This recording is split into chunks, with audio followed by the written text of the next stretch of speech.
Within hours of each other, there was yet another homicide to add to the list of murders within one day. 25-year-old Kenroy Parham was shot to the head and back in the Mahogany Heights community near mile 30 on the George Price Highway. According to relatives, Kenroy left his home in Western Paradise Village at mile 8 to visit with his two kids who lived with their mother in the Mahogany Heights community.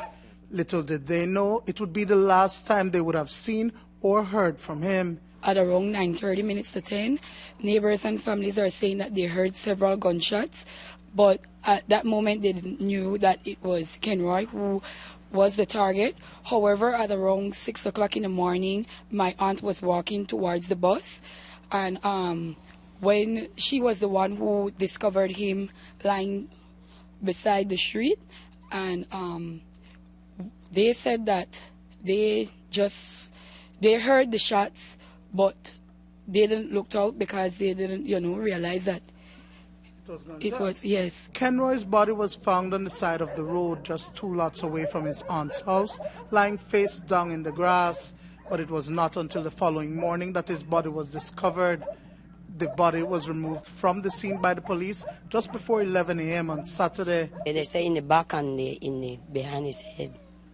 2 shots. So they shot him from behind? Yeah, from behind. You think he knew his killers? Yes, he knew them. He knew them because they was chasing him. Several persons? How do you know they were chasing him? Well, rumors, people say. And even my daughter will live there, they heard noise in the yard. So he was running. Earlier on Friday at around 6:30 a.m. in Belize City, 35-year-old Emerson Arnold was shot multiple times to the back and died on Gibnut Street as he was on his way to work. While police and the family are uncertain if both incidents are related, News 5 understands that a relative of Arnold is one of the suspects detained in connection with the murder of Kenroy. From what I know, no Parham has been charged with in regards to that incident.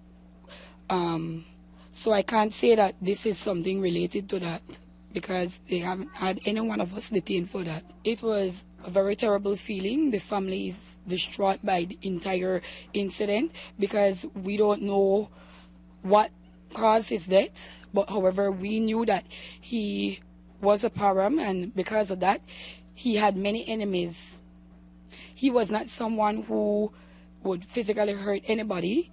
He's just a jovial person, and he loves to give jokes, and he loves to have fun. I ball out, but when he tell me that, I never believed that Kenroy because I know Kenroy was in 8 miles. I never think he gone to Mahogany Heights because I tell him not to go up there because he have a family problem with a girlfriend, and the reason he went to jail is because of her. And that's the reason I bailed him last week Thursday and take him out. And I tell him the last thing, don't go back to Mahogany Heights because that girl will make you get dead. 2 persons are currently detained and police are looking for one other suspect in connection with this latest homicide. Duane Moody for